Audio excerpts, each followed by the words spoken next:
Today, I want to share a story so intense it will leave you holding your breath, unfolding under the cold stars of the Old West, where fire, grief, and destiny collide. This is a place where danger rides on horseback, where survival is never promised, and where one decision can pull two worlds into the same storm. It all started with something almost insignificant, a desperate request that quietly shifted the course of many lives. Before we kick off this adventure, don't forget to hit like on the video and tell us in the comments where you're watching from. Acrid smoke scorched Mireya Knox's lungs as she staggered through what was left of her home. Orange flames clawed at the collapsed rafters, hurling sparks into the darkening sky like dying fireflies fighting the night. Her hands, smeared black with soot, shook as she clutched the only thing she had managed to save, a dented tin locket. Inside it rested a faded photograph of Jonah Rook. Her husband, taken before sickness, hollowed his cheeks and stole his breath 3 months ago. The cabin had been their promise, raised by their own hands on this unforgiving stretch of Texas frontier. Now it was nothing but smoldering ruin. The dry summer had turned every beam into tinder, and one careless spark from a tipped oil lamp had finished the job. She had been reading Jonah's final letter by lamplight when exhaustion dragged her under. She woke to fire devouring the walls. Bare feet burned against scorched earth as she backed away from the blaze. Her nightgown, singed and torn, offered no shelter from the cooling air. The heat had already dried her tears before they could fall, leaving pale streaks on her smoke-stained face. Then she heard it, the thunder of hooves that froze her blood solid. They emerged from the darkness beyond the firelight, silent and sudden, like spirits pulled from her worst fears. Apache riders, their faces marked for war, their horses shifting with restrained power. 6 of them, maybe 7. Their shapes wavered in smoke and shadow. Firelight flashed across weapons, lances, bows, rifles taken from old battles. Mireya's heart slammed against her ribs.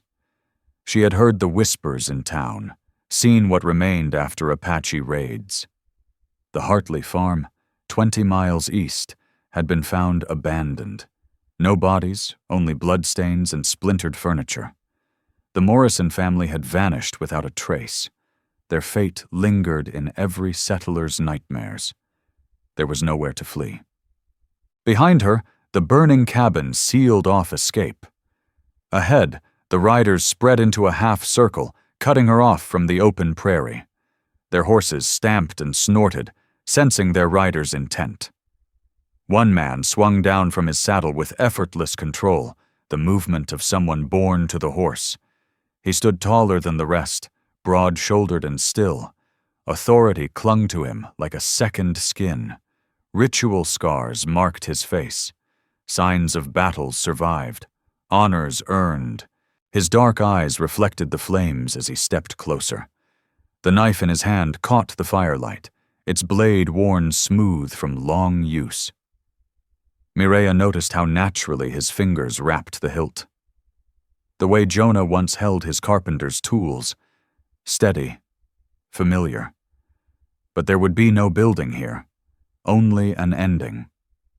The other Apache riders stayed mounted, watching with expressions ranging from idle curiosity to cold disregard. One of the younger men spoke in their language. Harsh laughter followed.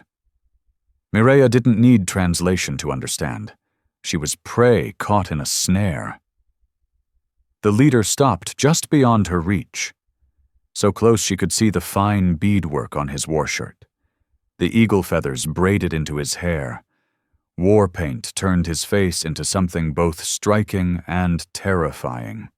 He smelled of horse sweat, smoke and open land, sage and wind-swept grass.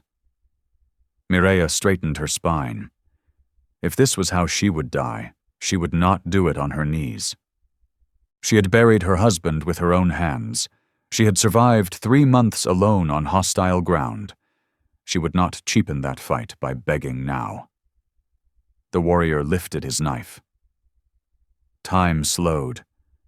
Mireia heard her own heartbeat, felt every strained breath, saw everything with sharp clarity. The scar along his jaw, the copper bands circling his arms, the measured rise and fall of his chest. And then the words rose in her, unplanned and undeniable. Maybe it was the memory of Jonah's final kiss through fever-cracked lips. Maybe it was the hollow loneliness that had eaten her alive since his death.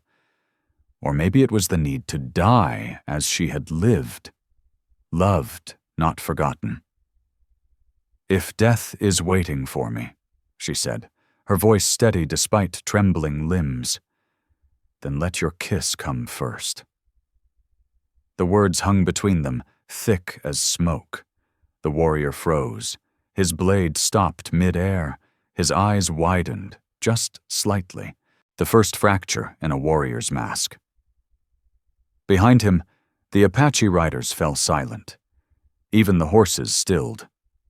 Only the fire crackled, and somewhere far off a coyote howled. The leader searched her face as if trying to read a language he did not know. Slowly, the knife lowered until it rested at his side. His free hand lifted, and for one heartbeat Mireia thought he would strike her. Instead, his fingers hovered near her soot-marked cheek, close enough to feel his warmth, not touching. He spoke a single word in Apache, soft, unreadable. And in that breath of hesitation, everything changed. It might have been a question or a declaration. Mireia Knox could not tell. But something in his voice had changed. The sharp edge of casual violence blunted. One of the mounted Apache riders called out, his tone tight with protest. The leader answered without looking back. His words carried authority. An argument flared. Short, rapid exchanges Mireia could only piece together by sound and posture. Some voices carried disdain, others, uncertainty. Through it all, the leader's gaze never left her. In the fading glow of her burning cabin, she thought she saw something unexpected in his eyes. Not pity. These people had little patience for that. It was something else, something that crossed the gulf between their worlds. Respect. The dispute ended when the leader snapped a final command. He slid his knife home with deliberate care, then motioned to a younger rider. The man dismounted, reluctant, and pulled a length of rawhide from his saddle. Mireia understood. She would not die tonight. At least, not yet. As the rider stepped closer with the rope, she extended her wrists. Better to keep what dignity she could than be thrown down like a trapped animal. The bindings were firm, but not cruel. The young Apache avoided her eyes as he worked. Whether from shame or revulsion, she could not tell. When it was done, the leader gestured toward his horse, a tall paint stallion, broad and steady. Mireia looked back once at the dying embers behind her. Everything she had built with Jonah Rook, every memory sealed inside those walls, was now ash carried by the wind.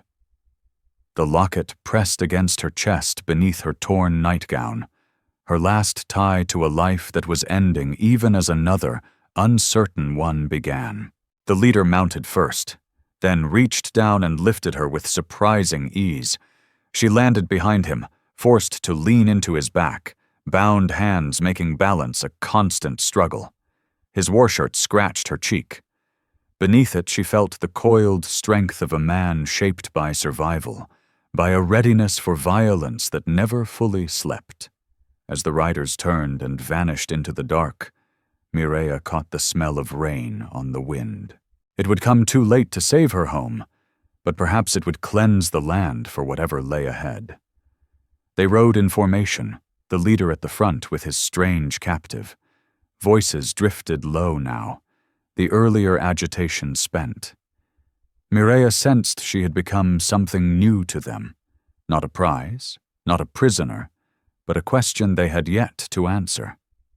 So they pressed into the wide Texas night, leaving behind the ashes of Mireia Knox's former life, toward a fate as uncertain as the promise hidden in a warrior's paws, the instant when death had waited, and something else had stepped forward.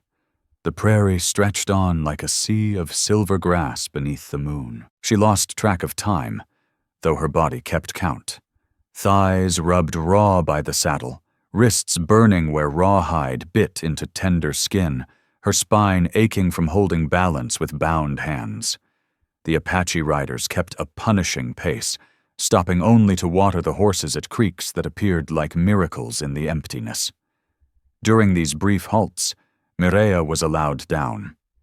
Her legs often failed her, and she collapsed, drawing rough laughter from the younger riders. She learned their names by listening. Not birth names, but titles earned through blood and deed. The man with the scarred cheek who took pleasure in her misery was called Rook. The quieter one who would not meet her gaze answered to Naira. And their leader. She heard his name spoken with clear deference, the sounds heavy with meaning she could not yet shape. By the second day, her nightgown had torn in several places, offering little protection. The sun rose like a forge, baking the moisture from her body until her lips split and bled. When she swayed in the saddle, close to falling, the younger riders noticed. Rook rode nearer, his tone mocking, meaning unmistakable. He gestured with his lance, first at Mireia, then at their leader. The question was clear enough. Why does she still live? Why carry this white woman who should have burned with her house? The leader's reply cut the air sharp and final. The argument died, but tension rippled through the group. Mireia felt it. She was an anomaly, neither slave nor adopted captive, existing in a space that unsettled them all. At midday, heat and exhaustion finally claimed her. The world tilted. Darkness crept in from the edges. She felt herself falling and could not stop it. She woke to cool water on her lips. Blessed relief from a buffalo bladder canteen. The leader knelt beside her in the shade of a mesquite. His face gave nothing away. The other Apache riders had dismounted at a distance, busying themselves with the horses, careful not to look. "Drink," he said. The English word was rough with accent, but clear. Mireia's eyes widened. She had never expected him to speak her language at all. Mireia drank as if her life depended on it. Water spilled down her chin and soaked her collarbone. He pulled the canteen away before she could make herself sick. "You speak English," she said, breathless. "A little. From traders. From soldiers." His tone was plain, unadorned. Then he studied her with the same careful attention he gave his horse. "You are not strong," he said. "Not like a man. You are a woman." There was no cruelty in it, only fact. Mireia wanted to argue, to say she had survived alone for months, that she had buried Jonah Rook with her own hands and chosen to keep breathing when every part of her had wanted to follow him into the ground. But she swallowed the words. "Why?" she asked instead. "Why didn't you kill me?" He was silent so long she thought he wouldn't answer. When he finally spoke, each word came carefully, as if he were crossing unfamiliar ground. "You asked for a kiss before death," he said. "Not for life, not for mercy." He paused, searching. "That is how a warrior thinks. That is how a warrior's woman thinks, not how white women think." "I'm not a warrior's woman," Mireia said quietly. "I was a carpenter's wife." Something shifted in his expression, understanding, perhaps, or something harder to name. He took a strip of dried meat from his pouch and pressed it into her hands. "Eat. We ride." As he turned to leave, Mireia heard herself ask, "What did they call you?" He looked back, For the first time, she saw what might have been the faintest ghost of a smile. "My people call me Ashen." He hesitated, then added, "Traders call me Samuel." The familiar name sounded strange here, out of place, like a bridge between worlds. "I'm Mireya Knox," she said. He nodded once and returned to his riders, leaving her to chew the tough meat and wonder at the shape her fate had taken. They rode through the afternoon and into another night. When they finally stopped, Ashen spread a buffalo robe on the ground near where she crouched. The younger Apache riders watched with open displeasure, but none challenged him. Mireya understood the truth of it. She existed only because of his protection, and that protection rested on something fragile: authority, curiosity, and perhaps something she dared not name. On the third night, the temperature dropped sharply. What remained of her nightgown did nothing against the cutting wind. She curled inward, teeth chattering, clinging to what little warmth her body could make. She slept in broken snatches. When she woke, something heavy lay across her shoulders. A buffalo robe. Thick, warm, smelling of smoke and hide. She looked up and saw Ashen standing watch, just beyond the firelight. He did not meet her eyes. He did not move. But she knew. Rook had seen it too. The next morning, Rook rode close enough that his horse's shoulder struck Ashen's paint stallion. His words were sharp, his gestures angry. He pointed at Mireya, then dragged a finger across his throat. Ashen's reply was calm but final. Whatever he said made Rook wheel away in disgust, spitting onto the dirt as he went. Later, Nira, the quiet one, surprised Mireya by riding close on her other side. He studied her for a moment before speaking in broken English. "You bring trouble for him. For all." "I didn't ask for this," Mireya said. "No," Nira replied slowly, searching for words. "But you are here." He glanced toward Ashen's back. "He is strong warrior, many coups, many honors, but you make warriors talk." "What do they say?" Mireya asked. Nira hesitated. "They say white woman's words are like snake medicine, make strong man weak." Mireya thought of the buffalo robe, of the water on her lips, of the way Ashen watched her without touching. "I just want to survive," she said. Nira nodded. "Yes, we all want this, but survival does not mean same thing for all." He rode off, leaving her alone with his words as the prairie rolled endlessly beneath the sun. She was beginning to understand. Her survival carried a price, not only for herself, but for the man whose single moment of hesitation had spared her life. When they crested a low rise, she saw it. A spread of tipis arranged like a small city on the plains. Smoke curled from cook fires. Figures moved between lodges. Apache children laughed at the edges of the camp until they saw the returning riders. The laughter stopped. Mireya felt dozens of eyes settle on her as the news spread. Apache women stepped from the lodges. Men laid aside their work. Elders leaned on their staffs to see more clearly. A white woman, alive, riding behind their war chief. Like what? Mireya did not yet know, but she knew her fate would be decided here. What she was to them, and that uncertainty showed on every face she passed. As they moved fully into the camp, Mireya Knox straightened her back despite the bone-deep exhaustion dragging at her limbs. If these were to be her final hours, she would face them with the same resolve that had carried her through grief and isolation. But death did not come. Only stares, murmurs, and the slow realization that her trial had only begun. She had survived the ride. What waited here might prove far worse. Ashen dismounted first, then reached up to steady her. His hands were firm at her waist as her legs faltered, and for a heartbeat, only a heartbeat, She leaned into him, drawing strength from his solid presence. Then he released her, and she stood alone, wrists bound before her, lifting her chin to meet the eyes of those who would decide her fate. The true test began that night. Fire snapped and hissed, sparks lifting toward stars that seemed close enough to touch. Mireia sat with her back against a stretched hide tied between wooden posts. Her wrists were still bound, though the rope now allowed limited movement. She had been placed at the edge of the camp, far enough to mark her as an outsider, close enough to remain under watch.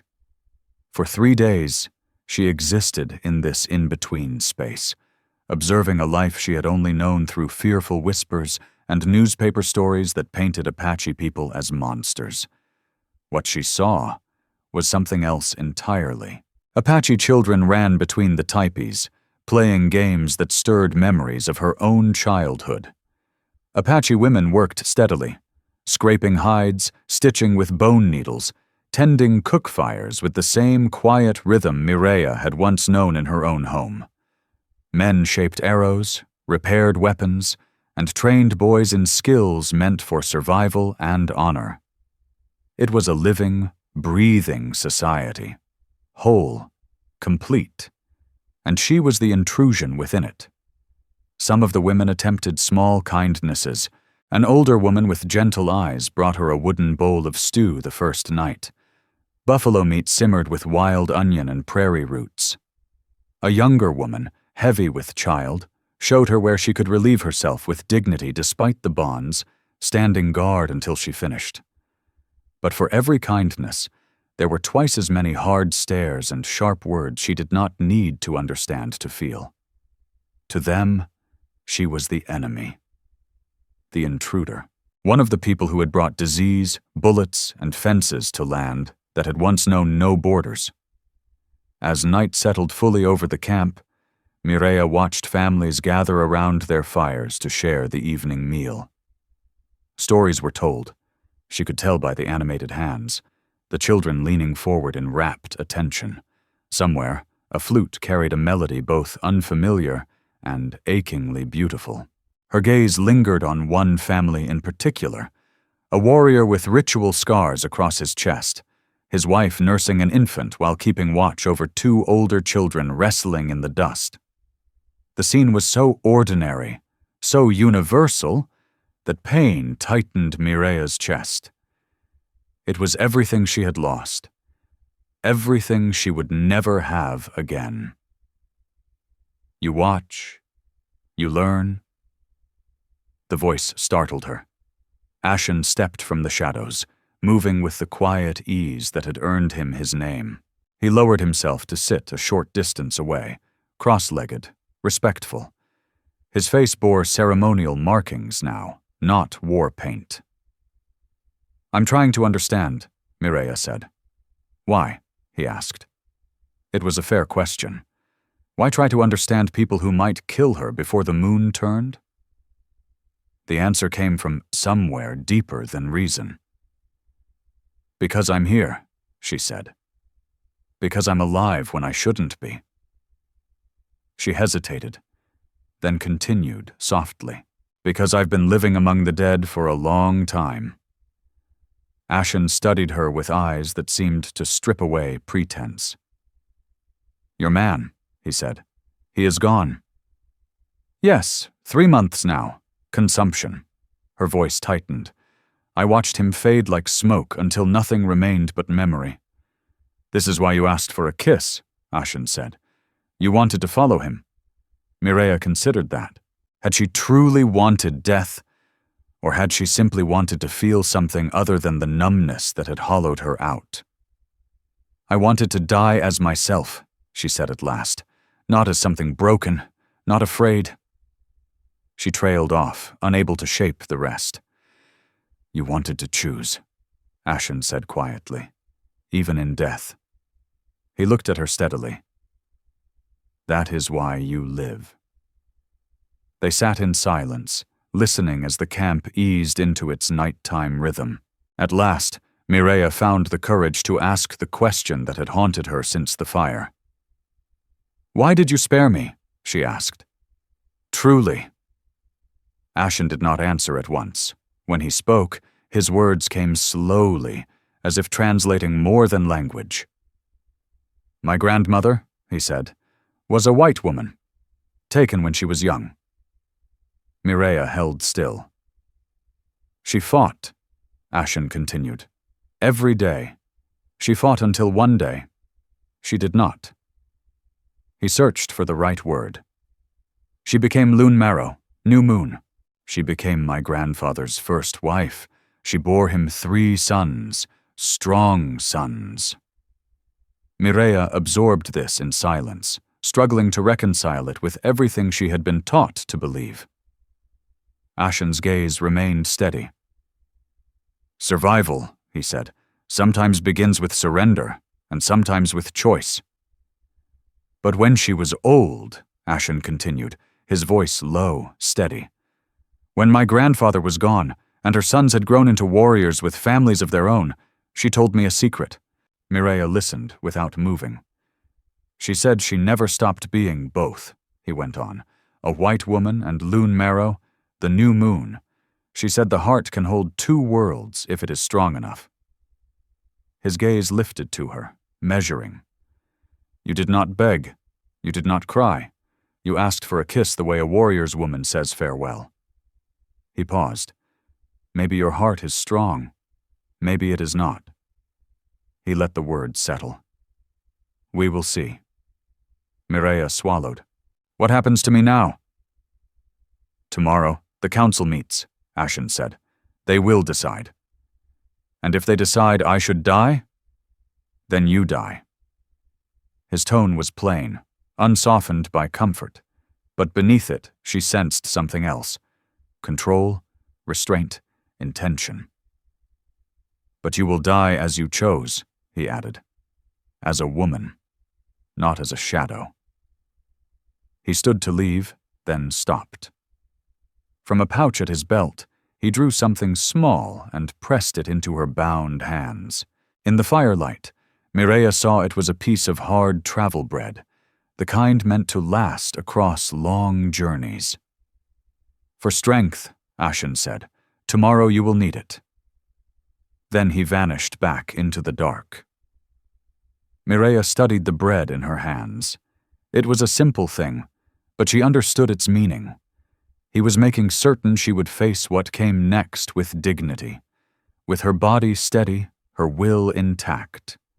She thought of Lune Marrow, the white woman who had become New Moon. Had she once sat like this, watching an unfamiliar camp, waiting to learn whether morning would bring death or transformation? Had small mercies like this been what kept her from breaking? A child's laughter drew Mireia's attention back to the family she had been watching. A warrior lifted a child onto his shoulders while another clung to his leg. Their mother smiled, shaking her head at the noise. It was a scene that could have belonged anywhere if one looked past the surface. Mireia bit into the hard bread and chewed slowly. Tomorrow, the council would decide her fate. But tonight, she was alive. Life moved around her. Ordinary, complex, human. She thought of Jonah Rook, of the home that had burned to ash, of the life she had lost. For the first time in months, the memories did not bring only pain. Something else had joined the grief.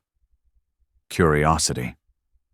The camp quieted as families withdrew into their tipis. Fires sank to embers. Night guards moved between lodges like living shadows. Mireia drew her knees to her chest, conserving warmth against the prairie wind. A coyote howled in the distance. Others answered. The sound no longer frightened her. She was beginning to understand that true danger did not live in the wilderness, but in the space between worlds, where one identity ended and another might begin. If her heart was strong enough to hold 2 worlds, as Lune Marrow's had been, what would that mean? Could she honor Jonah's memory while learning to live among those he had once been taught to fear? Could she remain Mireia Knox while becoming something new? The questions circled her mind as the stars wheeled overhead, counting the hours until dawn and the council's judgment. Whatever came, she would meet it standing, eyes open, heart scarred but still beating, ready to choose again. The fire beside her faded to embers, yet Mireia did not feel the cold. She thought of a white woman who became new moon, of a warrior who hesitated when he should have struck, of a kiss asked for but never given that had somehow changed everything. Tomorrow would bring answers. Tonight she had questions, hard bread, and the strange comfort of being alive in a world she did not yet understand, but was beginning to see clearly. Morning arrived wrapped in mist that clung to the ground like pale fingers. Mireia had barely slept, her thoughts turning endlessly. As the camp stirred, she felt it immediately. The air was different, tight with purpose. Apache women moved through their tasks with sharp efficiency, their voices subdued. Apache children were kept close, watched carefully. Men gathered in small groups, speaking in low, urgent tones. Mireia understood. She was the stone dropped into still water, and the ripples were spreading. An elderly woman approached her, back bent, face carved by years of sun and wind. Without a word, she gestured for Mireia to follow. They walked to the river's edge, where other women had already gathered. Mireia's bonds were loosened enough to allow her to wash her face and hands. The cold water shocked her fully awake. Eyes followed her movements, some curious, others openly hostile. A younger woman stepped forward, her hair heavy with beadwork, her expression sharp with contempt. She spoke harshly to the others, pointing at Mireia with disgust. Several women nodded in agreement. Mireia recognized her. Naira, Rook's wife. And Mireia understood then. The council had not yet spoken, but judgment had already begun. Mireia had seen them together before, moving through the camp as one. Now the woman stepped closer, close enough that Mireia could see the raw fury burning in her dark eyes. The words came fast, sharp, impossible to understand, yet their meaning needed no translation. You do not belong here. You are a sickness among us. Before the tension could break, another woman intervened, older, her posture calm but commanding. She spoke a single, cutting phrase. Naira's voice fell silent. She stepped back, but the promise in her glare was unmistakable. This was not finished. As they returned towards the heart of the camp, Mireia saw the preparations taking shape. A great fire was being built in the central clearing, arranged with deliberate care. Elders emerged from their lodges wearing ceremonial headdresses, their faces painted with symbols of lineage, authority, and judgment. The kind-eyed woman who had brought Mireia food before appeared at her side. Without speaking, she pressed a small bundle into Mireia's hands, sage tightly bound. Through gestures alone, she indicated that Mireia should hold it. Whether for protection or ritual, Mireia could not tell. The sun climbed higher, burning away the last of the morning mist. Soon the entire camp gathered, forming a wide circle around the central fire. Mireia was guided forward, placed where she could see and be seen by everyone. Ashen stood with the Apache riders, his expression unreadable, giving no sign that they had spoken at all the night before. The eldest of the elders stepped forward, Orson Redfeather. His presence alone silenced the camp. He raised a painted staff, and when he spoke, his voice carried the weight of generations. Mireia did not understand the words, but she felt them. They struck something deep in her chest, something old and instinctive. Others spoke after him. One by one, voices rose, each offering judgment. Her fate. She could tell by tone alone who argued for her death. voices sharp, hands cutting the air.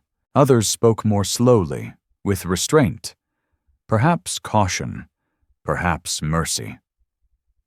Then Rook stood. His voice rang with conviction. He pointed at Mireia, then at Ashen, his words drawing murmurs of agreement from parts of the circle. Nira stood beside him, watching with fierce approval, adding her voice to his. Mireia tightened her grip on the sage. Its bitter scent anchored her to the moment. She forced herself to remain still, refusing to show fear despite the way her heart thundered in her chest. An elderly woman rose next, small, bent with age, yet carrying an authority that quieted every whisper. Ashen Willow spoke at length, her voice moving like wind through tall grass. Several times she gestured toward Mireia, her tone neither hostile nor kind, only thoughtful. When she finished, she asked a question directed at Mireia herself. The woman beside Mireia leaned close and whispered, "She asks why you are here, why you still live." Mireia knew this was her moment. She rose slowly, aware of hundreds of eyes upon her. The sage trembled in her hands. "I am here because your war chief spared me," she said, speaking clearly, deliberately. "I live because, when death came for me, I chose to face it as myself, not as something broken by grief and fear." She paused, steadying her breath. "My husband, Jonah Rook, is dead. My home is ash. Everything I built with my own hands is gone. I should have died with it." Her voice did not falter. "But I did not. I don't know why. I only know that when death stood before me, I asked for something else first, and your chief heard something in that request that stayed his hand." The woman beside her translated slowly, carefully, turning English into Apache words. The circle listened in silence. "I do not ask for your acceptance," Mireia continued. "I do not ask for a place among you. I ask only this. If I must die, let me die as I chose, with dignity, with my eyes open, as Mireia Knox, a woman who buried her husband, survived alone, and faced your warriors without begging." As her words were carried through the crowd, reactions rippled outward. Some faces hardened. Others shifted with something closer to reluctant respect. Then Ashen stepped forward. The camp seemed to hold its breath. He spoke without heat, without raised voice, but with a certainty that demanded attention.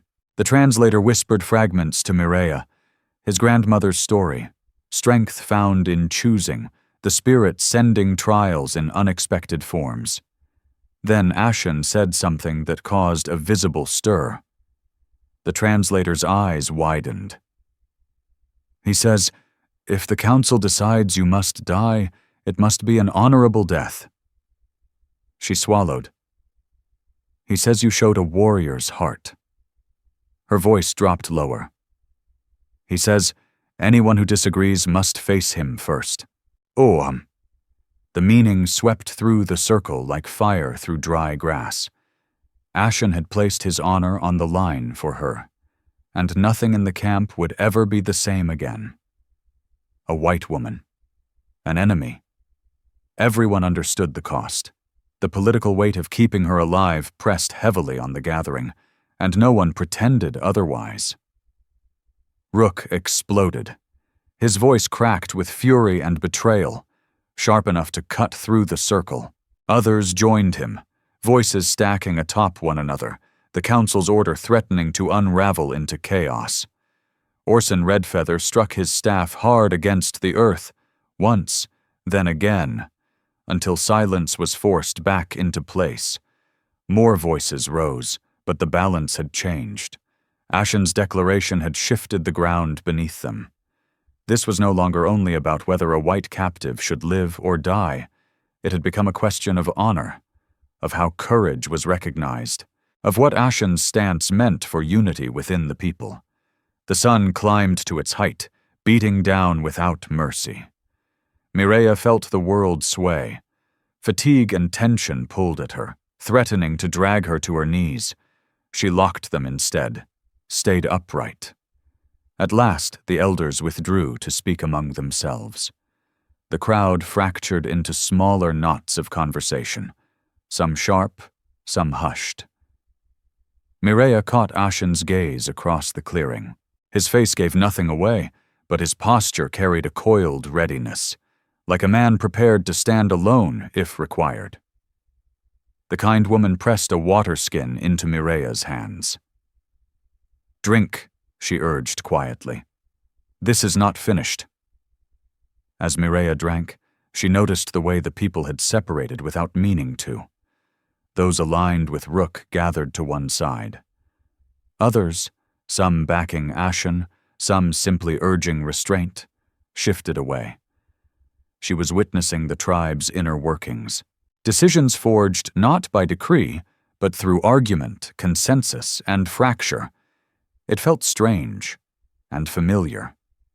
She had seen similar tensions in town halls once, back in a life that no longer existed. Only then, the stakes had never been her life.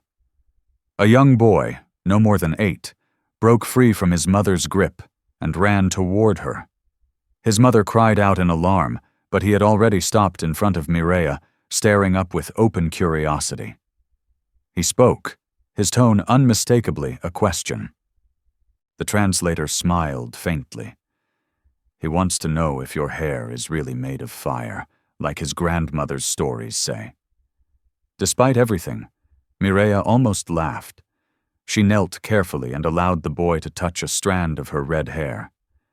His eyes widened in awe before his mortified mother rushed forward, pulling him back while casting fearful glances at Mireya and the watching crowd. But something had shifted. Mireya was no longer just an argument, not merely a problem. She was a woman kneeling before a child. The elders returned. The crowd closed in once more, tension tightening like a drawn rope. Whatever decision had been reached would echo through the people for years. Orson Redfeather raised his staff again. Mireya straightened. The sage bundle in her hands had been crushed, its scent sharp and overpowering. She thought of Jonah Rook, of what he might have said if he could see her now.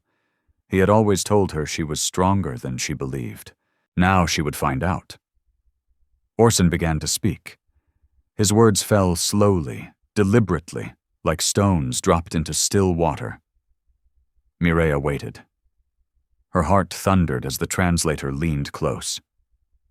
"The council has spoken," the woman whispered. "You will not die today."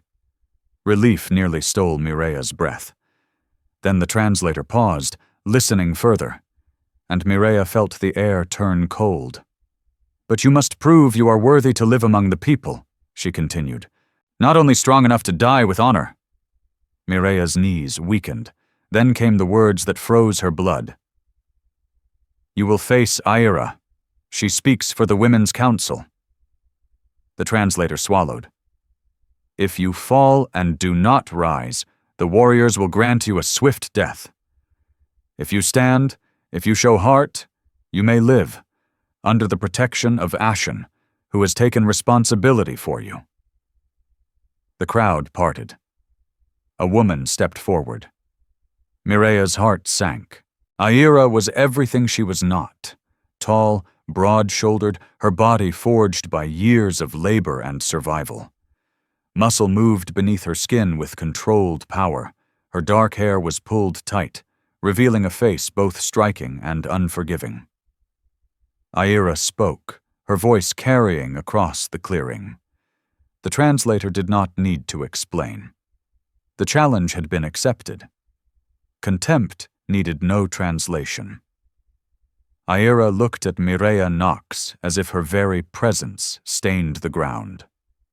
In Aira's eyes, Mireya was an insult to every wound endured, every hunger survived by Apache women, while white women lived behind walls and doors. The translator whispered, almost apologetic, "She calls you weak as a newborn rabbit. Says Ashen disgraces himself by standing for you. The woman's voice sharpened. She says she will prove it with her hands. A circle closed around them. Bodies pressed in tight, forming a living ring. No escape, no distance. Mireia was guided to one side. Aira stepped opposite her. The rules were brief, carried through gestures and broken translation. No weapons, no mercy. The fight ended when one could no longer rise. Honor existed only in endurance. Mireia's thoughts raced. She had never fought in her life. Her hands had built walls, kneaded dough, turned soil. Her body was already weakened by days bound to a saddle. Aira looked capable of breaking her in half without effort. Then Mireia found Ashen's eyes across the ring. His face revealed nothing, but he gave the smallest nod, not encouragement, not protection, acknowledgement. You chose this, it said. Now walk it. The staff struck the ground. Aira moved. She came fast and hard, like a storm breaking loose. Mireia barely raised her arms before the blow landed, sending her sprawling. The ground slammed into her chest. Dust filled her mouth. Light burst behind her eyes. The crowd roared approval. She heard Rook's voice rise above the others, sharp with triumph. Stay down, her body begged. Let it end. But Mireia thought of Jonah Rook, of digging his grave with her own hands, of winter nights survived alone while wolves cried outside her door, of facing death and asking not for mercy, but for choice. She pushed herself up, first to her knees, then to her feet. Aira's eyes narrowed. She charged again, locking an arm around Mireia's waist and driving her backward with brutal strength. Mireia's head struck the earth. The world dulled to gray. Laughter followed. Jeers. Someone shouted for the finishing blow. Pain exploded through Mireia's ribs where Aira's knee had crushed into her. Blood filled her mouth. Get up. The voice in her mind sounded like Jonah. You are stronger than you think. You always were. Get up. Mireia rolled onto her side and spat blood. Her hands dug into the dirt. Her legs shook, but held. She stood. This time, when Aira lunged, Mireia stepped sideways. It was barely a movement, just enough. Aira's timing broke. Instinct took over. Mireia grabbed a fistful of tightly pulled hair and yanked. Aira roared, rage more than pain, and spun, backhanding Mireia across the face.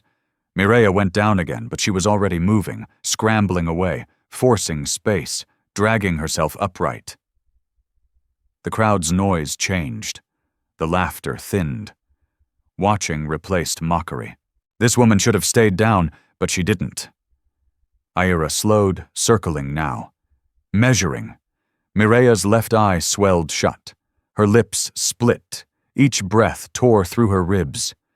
Still she stayed standing, hands raised in a pitiful guard.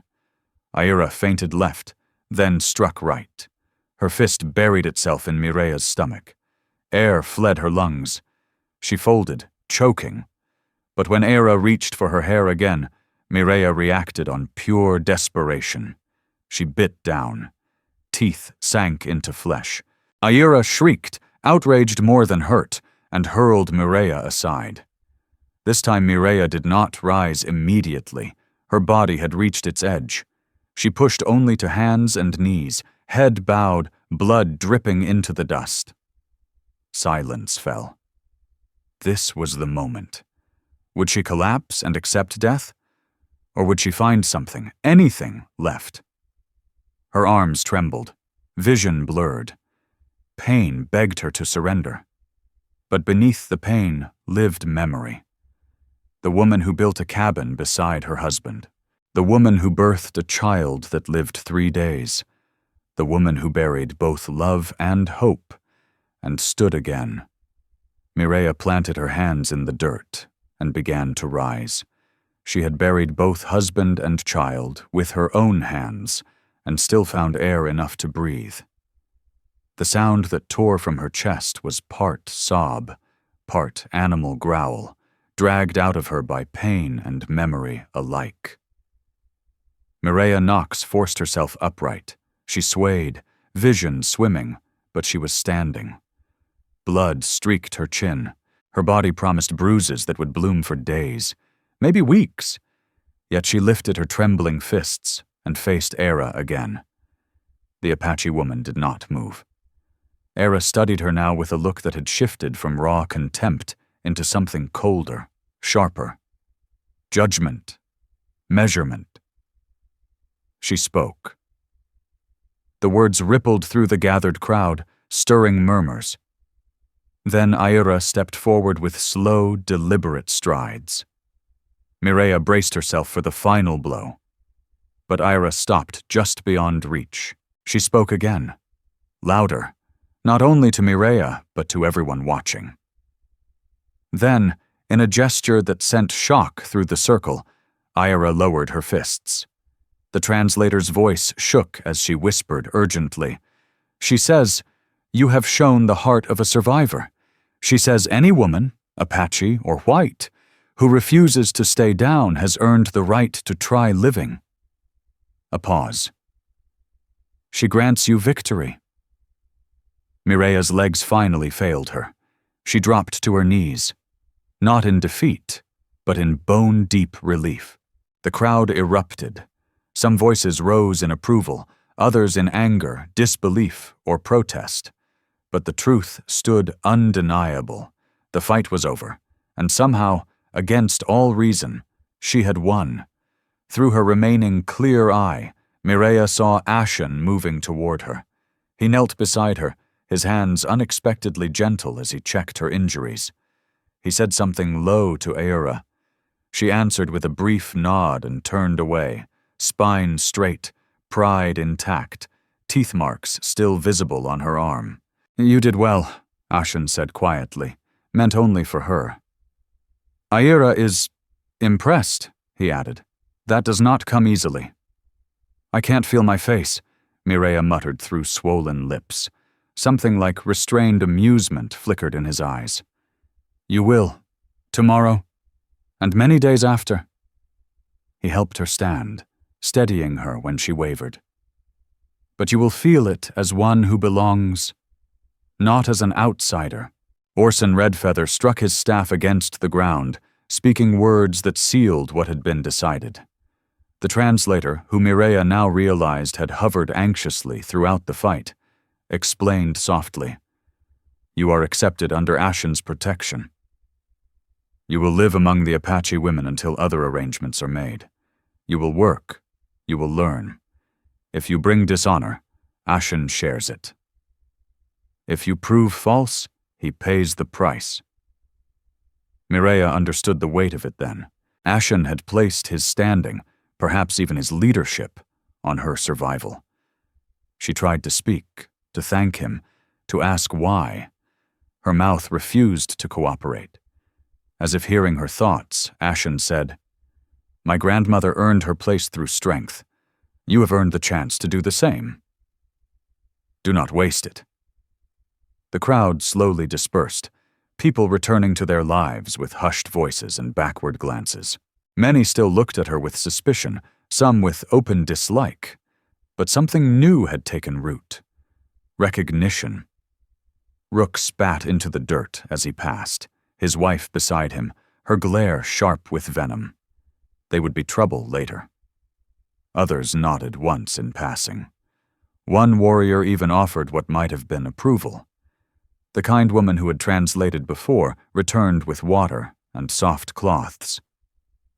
"Come," she said gently. "We clean wounds. Tomorrow, real work begins. Tonight, you rest as one who fought well." As Mireia was led away, she glanced back once more. Aira stood near her lodge, arms crossed. When their eyes met, Aira inclined her head, just slightly. Warrior to warrior, woman to woman, survivor to survivor. Mireia returned the nod as best her battered body allowed. She had won more than a fight. She had won the right to discover who she might become in a world where death had been asked to wait. and where a single request had changed everything. The morning sun painted the eastern sky in rose and gold as Mireia stood before the gathered people once again. Her body sang with pain. Purple bruises marked her skin, and every movement carried sharp reminders of yesterday's trial. Still she stood straight, chin lifted, wearing a simple dress the Apache women had given her to replace her ruined nightgown. The ceremonial circle had reformed. But the air was different now. Yesterday it had crackled with hostility. Today it carried expectation and curiosity. She had learned there would be 3 trials. This was the second. Aira stepped forward. Mireia tensed instinctively, but Aira's expression held no malice this time, only the same measuring calm she'd worn at the end of their fight. Aira spoke in a clear, steady voice. Loon translated. The kind woman Mireia Knox had come to depend on stood close, as Loon translated. Aira says yesterday you showed strength of the body. Loon murmured. You endured pain. You rose when beaten down. Aira's voice carried clearly across the circle. Today, Loon continued, you must show another strength. The strength of learning, of changing. The strength to become something new without forgetting what you were. Mireia nodded slowly. She did not fully understand, but she was ready to face whatever waited. Aira stepped forward, holding 2 items, a bone awl and a piece of softened hide. Without a word, she demonstrated. Her hands moved with practiced certainty, piercing, pulling, setting each stitch with precise control.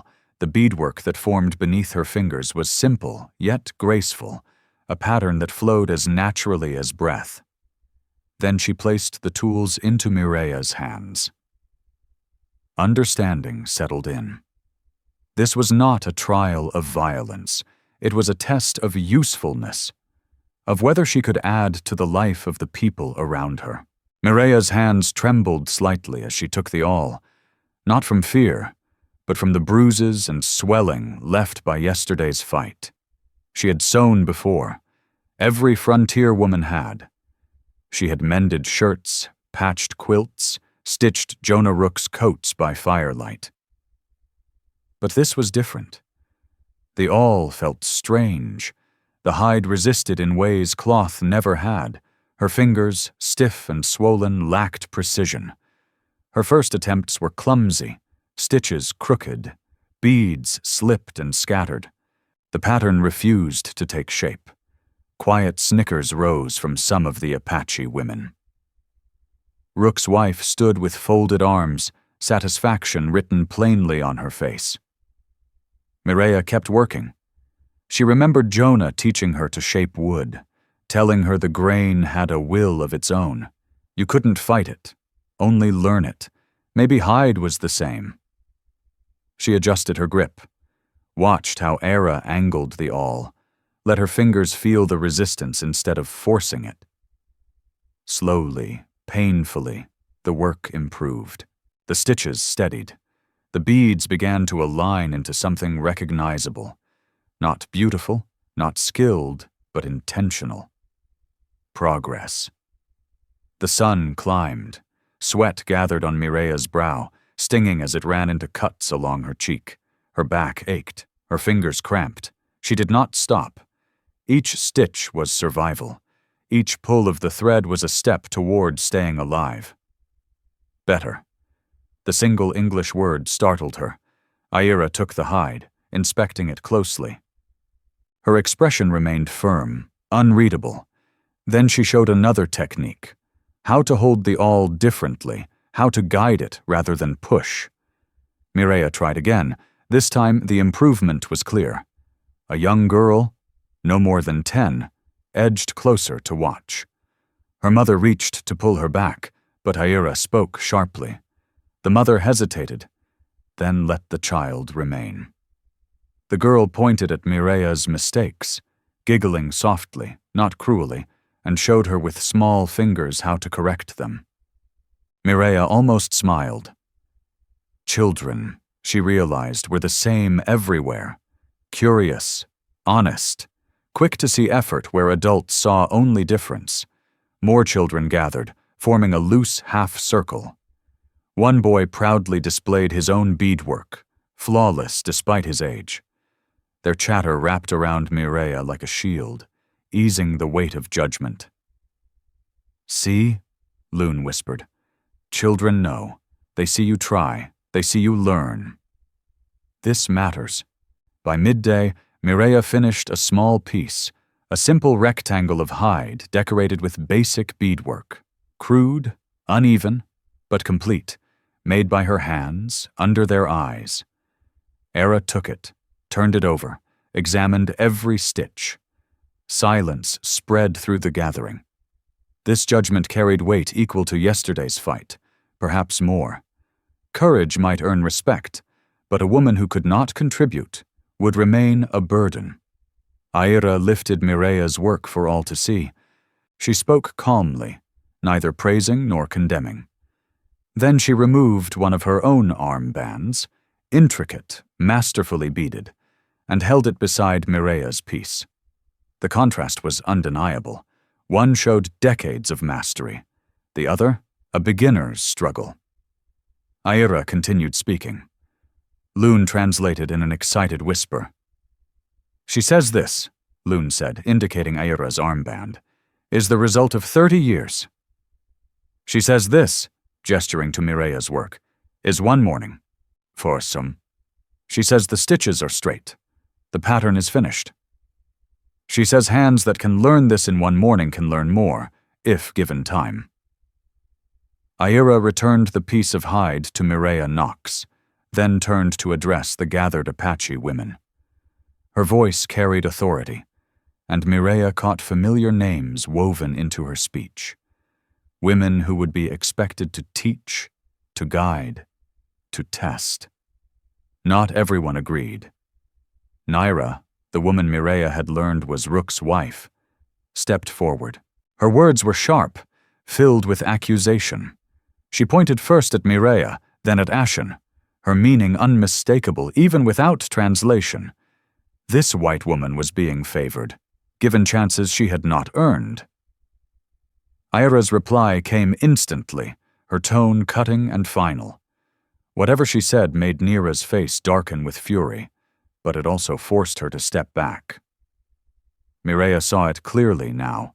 The order among the Apache women was as layered and unforgiving as among the Apache riders, and Aira stood high within it. Orson Redfeather, who had observed everything in silence, raised his staff. He spoke briefly, formally. Loon translated. The first trial showed strength of body. The second showed strength of will. A pause.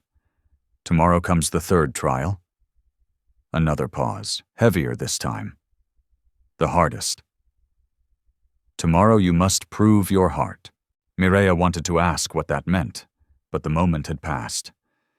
The gathering dissolved. Children scattered back to their mothers. Warriors returned to their duties. The rhythm of daily life closed in around her again. Yet something had shifted. As Mireia was guided back toward the women's lodge, she noticed small changes. A few women nodded as she passed. One elderly woman touched her shoulder gently, a gesture neither warm nor cold, simply acknowledging. They were not accepting her. Not yet. But they were recognizing her effort. Inside the lodge, Aira surprised everyone by sitting beside Mireia. She laid out new materials, different hides, varied beads, several bone awls of different sizes. Using gestures and the few English words she knew, Aira demonstrated more advanced techniques. Mireia's bruised fingers protested, but she focused with everything she had. This was no longer just about beadwork. It was about proving she could be taught, that she could change, that she could become more than the widow who had once asked for death. As the afternoon wore on, other Apache women drifted closer. Not all were kind. Naira remained distant, watching with open hostility, but others showed curiosity. They corrected Mireya's grip, adjusted her posture, showed her better ways to guide the all. One woman, heavy with child, even smiled when Mireya completed a difficult stitch without tearing the hide. "You are doing well," Loon murmured as evening approached. "Many thought you would refuse, thought you would say such work was beneath a white woman. But you sit, you learn, you try. This matters more than you know." Mireya flexed her aching fingers. "What is tomorrow's trial?" Loon's expression sobered.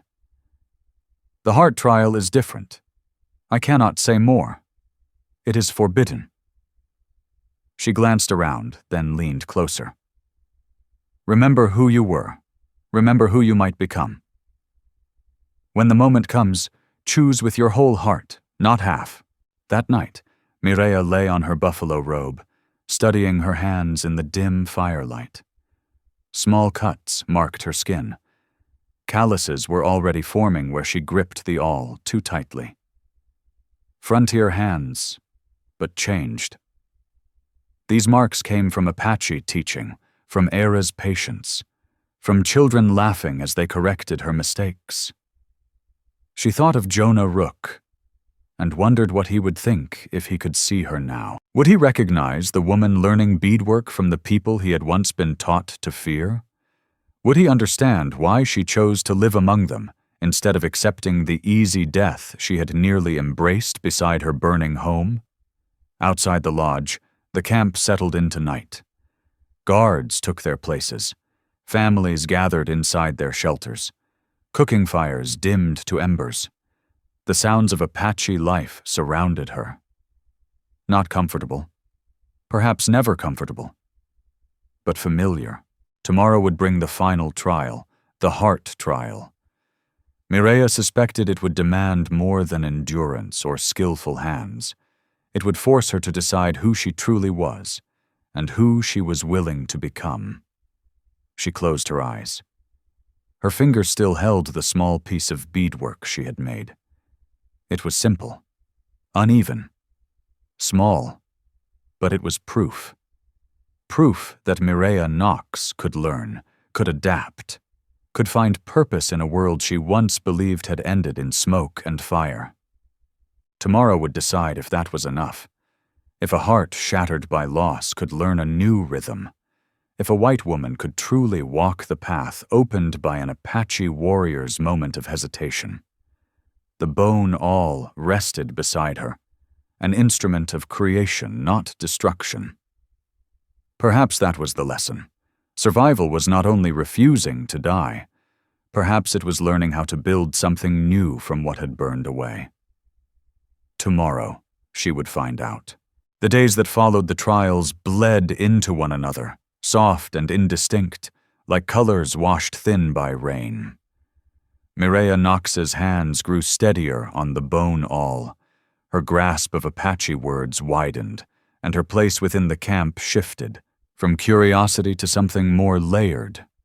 Not welcomed, not rejected, simply recognized. She worked beside the Apache women, learning the cadence of their days, the meaning hidden in gestures when words failed, the quiet stories stitched into every task. It was during the moon of falling leaves, when autumn brushed the prairie in gold and rust, that everything changed. The storm arrived without warning, the way plains storms always did. One moment the sky stood clear and wide. The next, black clouds boiled up along the horizon like enraged spirits. Wind struck first, wrenching at the lodges, scattering sparks from cooking fires into the grass. Then the rain came. Not gentle, but violent, pounding the earth into mud within moments. Mireya was helping secure belongings when she heard the scream. A child had wandered too close to the creek. The sudden surge had torn him from the bank. His mother's cries cut through the howling wind. Without thinking, Mireya ran toward the water. Others were already there, but the current was fierce. The child, too small, was dragged farther downstream with every heartbeat. Mireya saw Ashen plunge into the torrent, fighting the water with all his strength. Even he could not reach the boy in time. Mireya knew this creek. She had washed clothes here, walked its bends during quiet hours. Downstream, a fallen cottonwood formed an eddy, a place where the water slowed, if she reached it first. She ran along the bank, dress soaked, boots sliding in mud. Shouts followed her, torn apart by wind. The cottonwood emerged through the rain, and she did not hesitate. The water was shockingly cold, the current stronger than she expected. But she had grown up near rivers, learned to swim despite her mother's insistence that it wasn't proper for a lady. The child swept past, limp. Mireya lunged, caught fabric, dragged him against her chest. The current clawed at them, tried to tear him free, but she kicked toward the eddy, using the cottonwood to break the water's grip. They tumbled into calmer flow. Her feet found mud. The boy was not breathing. She rolled him over and struck his back the way she had once seen a neighbor do when a child nearly drowned. Nothing. Again. Again. Water burst from his mouth, followed by a sharp, gasping cry. Mireya clutched him tight and struggled toward shore as others arrived. Strong hands pulled them free, Ashen's. Concern carved his face, then shifted when he saw the boy breathing. The child's mother collapsed, sobbing as she gathered her son. She spoke rapidly, gratitude spilling from her eyes without need of translation. Others pressed close, hands touching Mireya's arms, her shoulders, voices warm in ways she had never heard directed at her. She could not respond. Shaking overtook her as cold and exhaustion crashed in together. Ashen wrapped his blanket around her shoulders. Without realizing it, she leaned into his warmth. "Come," he said quietly. "You need fire. Dry clothes." He led her, not to the women's lodge, but to his own. She should have objected, knew the weight of what it meant, but her teeth chattered too hard to speak. Inside, a small fire burned in the central pit, shadows dancing across hide walls painted with horses and battles. Ashen handed her a soft hide dress, then turned his back as she changed. The courtesy struck deeper than any grand gesture. When she was wrapped in warmth, he motioned for her to sit by the fire. "The boy lives because of you," he said, feeding the flames. "Anyone would have," Mireya murmured. "No." His interruption was calm, certain. "Others tried. The current was too strong. But you knew the river, knew where to go. You thought like someone who belongs to this land." They sat in silence as the storm raged outside. Mireya studied him in the firelight, the firm planes of his face, the controlled movements, the hands capable of violence or gentleness in equal measure. "Why did you spare me?" The question slipped free before she could stop it. "That night, by my burning home? Why?" He was quiet so long she thought he might not answer. When he did, his voice was thoughtful. "My grandmother once told me the spirits sometimes test us in ways we do not expect," he said. "She said her capture was such a test, for her, for my grandfather, for the people.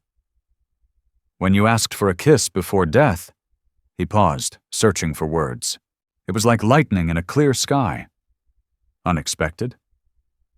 It made me think the spirits were testing again." "And what has the test shown?" Mireya asked. His dark eyes met hers across the fire. "That you are stronger than you appear. That you can learn, change. That you carry the heart of a survivor, not only in body but in spirit. The boy lives because you have learned enough to know our land, our waters." "I am not Apache," Mireya said softly. "I am still Mireya Knox, widow of Jonah Rook, formerly of Missouri." "Yes," Ashen replied. "But also, no," Ashen said quietly. You are Mireia, who stood against Ira and earned respect. Mireia, who learns our ways with steady, patient hands. Mireia, who risked her life for an Apache child without hesitation. You are both, he continued, and that is not weakness. The fire snapped softly between them. Outside, the storm was easing, the wind's howl fading into low whispers. Mireia felt something shift inside her, like ice breaking apart during spring thaw, the careful distance she had kept, the walls she had built around her heart. They were beginning to fall. I dream of him, she confessed. Jonah. Sometimes he's standing in the doorway of our cabin, smiling, asking me to come home. And I want to.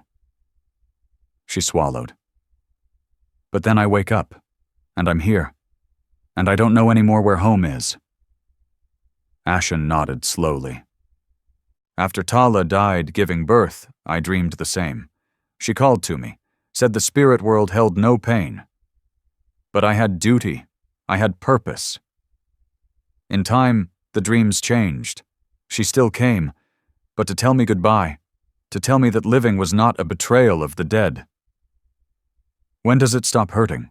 Mireia asked. It doesn't stop, Ashen said. But it changes. It becomes like a scar, always there but no longer the only thing you feel. Mireia pulled the blanket tighter around her shoulders. The women whisper about us, about what it means that you protect me. Let them whisper. Yet something in his voice betrayed that he was not untouched by it. It could harm your standing, she said softly. Rook already speaks against you. Rook speaks from fear, Ashen replied. He sees the world changing and wants to freeze it with force, but the world does not stop for any man's fear. He studied her. You worry for my name? You risk much for me, she said. I don't want to be. Her words stopped as he moved around the fire and knelt beside her, suddenly close.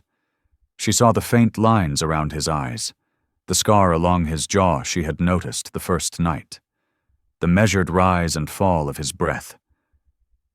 Mireia Knox, he said formally. I will speak truth. She nodded, unable to trust her voice. When you asked for a kiss before death, you woke something in me I believed died with Tala, not only as a man toward a woman, but as one spirit recognizing another. You chose to face death with courage, with a strange request that showed you understood something about choosing how we meet fate. His hand rose slowly, giving her time to pull away. She did not. His fingers brushed her cheek with infinite care. I have watched you through these moons. You could have survived by doing the least required. Instead, you learned. You gave. You saved our children. You are becoming a bridge between worlds, as my grandmother once was. Mireia's heart raced. I don't know if I'm ready. Jonah Rook walks with the spirits, Ashen said gently, and a man who built a home with such love would want you to live, not merely endure. She thought of the night her cabin burned, of the kiss she had asked for before death. Now life stretched before her in ways she never imagined. If you kissed me now, she said carefully, it wouldn't be before death, but before... Before what? Ashen asked. His thumb traced her cheekbone. Before life, she said. A new life. Not the one either of us planned, but perhaps the one the spirits intended when they crossed our paths. The storm had passed completely. Through the smoke hole of the lodge, stars began to appear. The fire burned low, casting them in intimate shadow. Some will celebrate, Ashen said. Some will rage, but all will accept, if we prove worthy of each other and of the people. His voice dropped. The question is not what others decide. The question is what your heart chooses. Mireia closed her eyes. The moment balanced like a blade. One path led to safety. keeping the boundaries that had protected her. The other led into unknown ground that would change everything. When she opened her eyes, she knew. "My heart says Jonah taught me how to love," she said, "but you are teaching me how to live again. My heart says I asked for a kiss before death, but what I truly needed was a reason to choose life." She breathed in. "My heart says yes." The kiss that followed was nothing like the one she had imagined beside the flames that night. It was gentle, questioning, a quiet conversation between two souls shaped by loss, reaching carefully toward something new.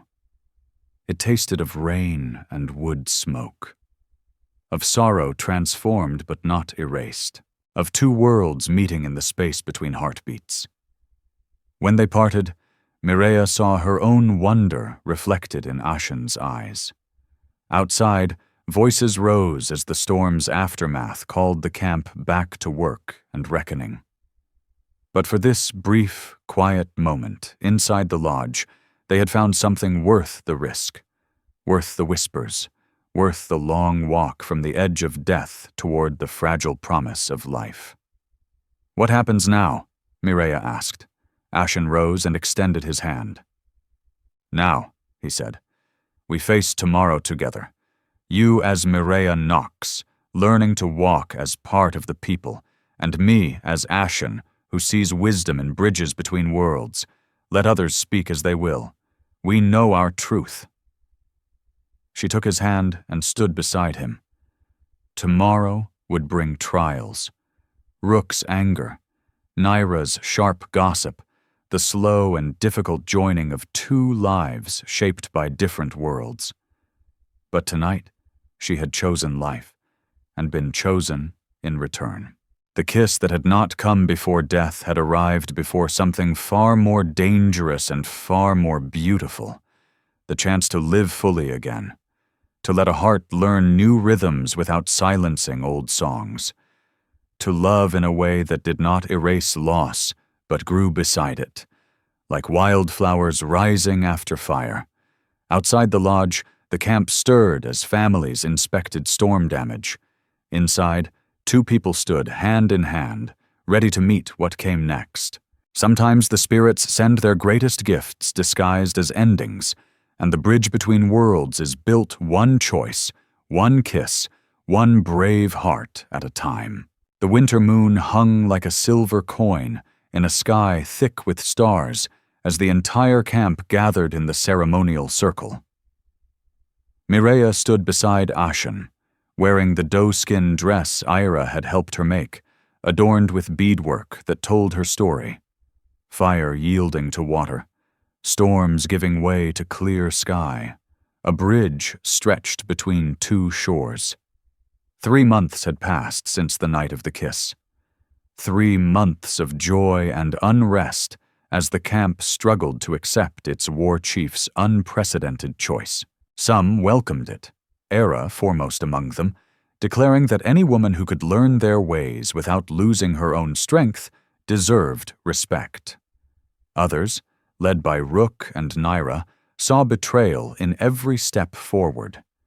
The tension had thickened like gathering thunderclouds. Even the Apache children felt it, choosing sides in their games, dividing the camp in small but painful ways. It could not continue. Everyone knew that. Either the people would accept this union, or it would fracture them. That was when Mireia did something no one expected, least of all Ashen. She asked to speak before the council herself. Now she stood at the center of the circle, her Apache words improved but imperfect, her heart pounding, her resolve unbroken. Orson Redfeather raised his staff, and silence fell. "I stand before you as Mireia Knox," she began, her voice carrying across the gathered people. "Widow of Jonah Rook, a woman of the white world that has brought you loss and pain. I do not deny this. I cannot deny it." Murmurs rippled as she continued. "My people took your land, slaughtered your buffalo, broke treaties written in hope and shattered by greed. She paused, then lifted her chin. I also stand before you as a woman who has lived among you, who has learned from you, who was saved by you, not only from death, but from the living death of a heart that had forgotten how to beat with purpose. You taught me that strength takes many forms, that survival is more than breathing, that family can be found where we least expect it. Her gaze moved across the circle, Loon's quiet encouragement, Aira's firm nod, Rook's hard stare, Naira's narrowed eyes, and the curious looks of children she had helped tend. But I know my presence brings division, she said. I know some see me as poison in the blood of the people, so I make this offer before all. Ashen shifted beside her, startled. But she did not stop. If the council decides I must leave, I will go. Not back to the white world that has no place for me.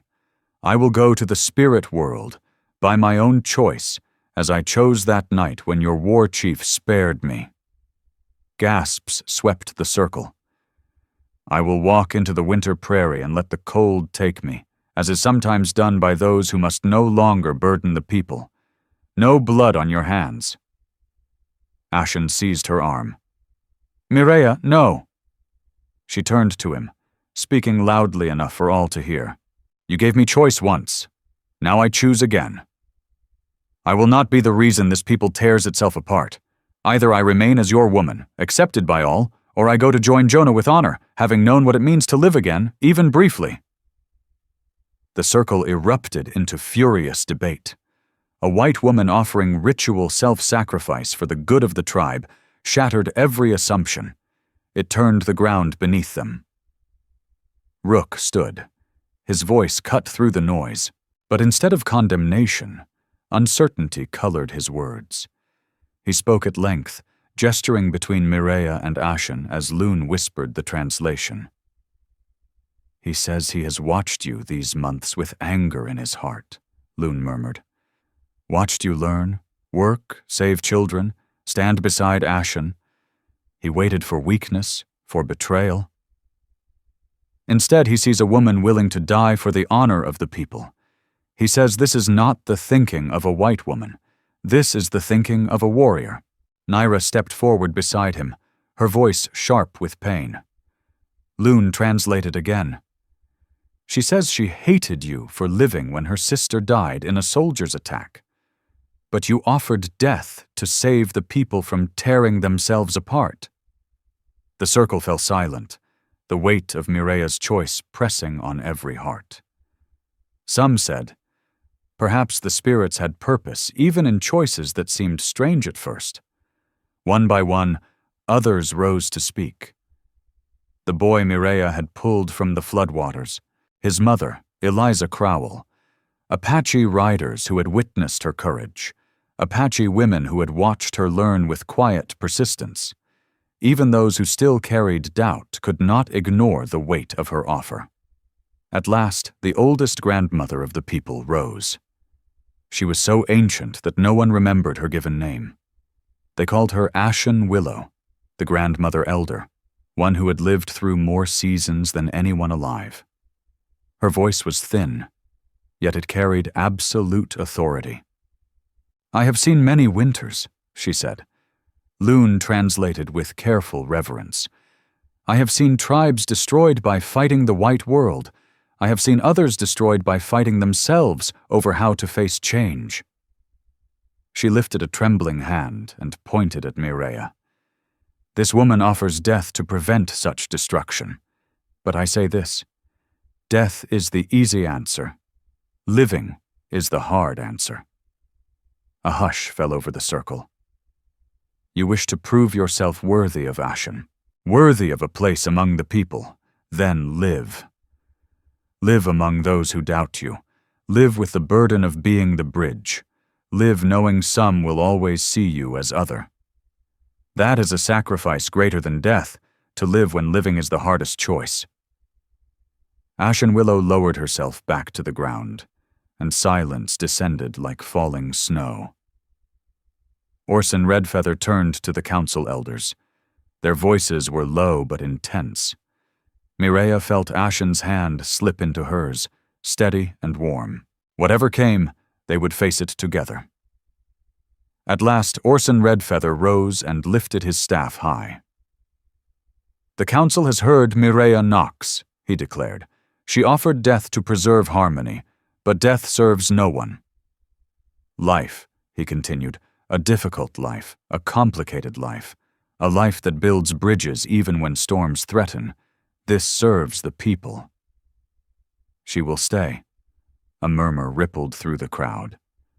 "Not as captive, not as guest, but as the woman of Ashen, adopted daughter of the people, a bridge between worlds we must learn to walk." He struck his staff against the earth, the sound final. "Any who cannot accept this may challenge in the proper way or hold peace. The matter is settled." Mireia's knees nearly gave way with relief. Around her, reactions were mixed, but unmistakably changed. Her offer had shifted something deep and permanent. Rook stepped forward, Naira at his side. Mireia stiffened, but Rook extended his hand in the warrior's greeting. When he spoke, Loon translated. "I do not love this choice," he said, "but I recognize a warrior's heart when I see one. You have proven yours. I will keep the peace." Naira followed, her voice tight but steady. "A woman who offers her life for the good of the people has earned the right to live among them," she said. "I will teach you stronger beadwork. Your stitching still needs work." As they turned away, tears slid down Mireia's cheeks, the first she had shed since the night her cabin burned. These were not tears of grief. They were tears of release, of belonging. The circle slowly dissolved. Many paused to touch Mireia's shoulder or speak words of acceptance. Apache children who had once been warned away now ran toward her freely, chattering about games and lessons. The invisible wall around her was not gone, but it was no longer unbreakable. As the ceremonial fire burned low, Ashen drew her aside, away from the remaining crowd. His face held a storm of emotion, relief, pride, and a sharp edge of fear. "You did not tell me you would do this," he said. "Would you have let me?" she asked softly. "Never." His hands framed her face. "When you spoke of walking into the winter prairie, my heart stopped. To lose you now, after finding what we have found." "That is why I had to offer," Mireia interrupted gently. "They needed to know I valued the people above myself, needed to see I was not using you for protection or position." "The offer was real, Ashen. If they had asked it of me, I would have gone." He pulled her into his chest, and she felt the faint tremor in him. "I know," he whispered. "That is what frightens me most." "You have learned the warrior's way too well," Ashen murmured, "to place honor above life." "I learned from the finest teacher," Mireia replied softly, her voice pressed into his chest. They remained like that while the camp eased into its night rhythms. The crisis had passed, but its echoes lingered in the air. Mireia knew the road ahead would not be gentle. Cultural lines would still clash. Old wounds would surface. Living between two worlds would remain a daily test. But tonight had proven something essential. She had earned her place not through Ashen's protection, but through her own choices. "Your grandmother spoke truth," Mireia said quietly. "A heart can carry two worlds if it is strong enough. Mine carries Jonah Rook and you. The woman I was, and the woman I am becoming." "The white world I came from," she continued, "and the Apache world that saved me." Ashen's voice was low. "And my heart?" She lifted her gaze to him. A warrior who buried his first wife and thought his spirit died with her. A war chief called to lead his people through changing times. A man who sees in me not a replacement for what was lost, but the completion of what was meant to be. Under the vast prairie sky, stars scattered like witnesses above them, Mireia understood that the journey born of fire and desperation had led somewhere neither of them could have imagined. Not only to love, though love was there, but to purpose, to belonging, to the realization that the ending of one life can be the beginning of another. "If death waits for me," she whispered, echoing words spoken long ago. Ashen did not hesitate. The kiss that followed was not a plea, but a promise. A vow shaped by everything they had endured and everything still ahead. It tasted of wood smoke and winter air, of courage and choice, of two hearts learning to beat together without silencing their own songs. Tomorrow would bring its trials. The white world still pressed inward. The buffalo were fewer each season. The freedom of the plains faced dangers love alone could not defeat. But tonight, Mireia Knox stood with her chosen people, her chosen man, her chosen life, knowing some bridges are worth building, even when the shores they connect seem impossibly distant. In the end, the kiss she once begged for had not come before death, but before life. A hard life, a beautiful life, a life demanding more courage than dying ever could. And as the winter wind sang across the prairie, Mireia Knox, becoming Mireia of the people, added her voice to its ancient song, a harmony born of loss, hope, and the endless possibility of the human heart. Finally, let me send my deep thanks to you. Your presence means more than you know. If today's story awakened something inside you, don't let the trail end here. There are many more tales of courage, devotion, and faith waiting to be discovered. Subscribe, comment, share, and come back as we continue this unforgettable journey. Thank you, truly. Aviso legal. Disclaimer. All stories are intended solely for entertainment and may include fictionalized scenarios or dramatization derived from historical contexts. While AI assists in production, human creators supervise and adjust every piece to maintain sincerity, credibility, and emotional quality. We adhere entirely to platform regulations regarding AI content, ensuring no deepfakes or misleading portrayals. Licensed materials are used responsibly. Republishing, modifying, or extracting content without authorization is not allowed. We appreciate every viewer who respects originality and creative effort.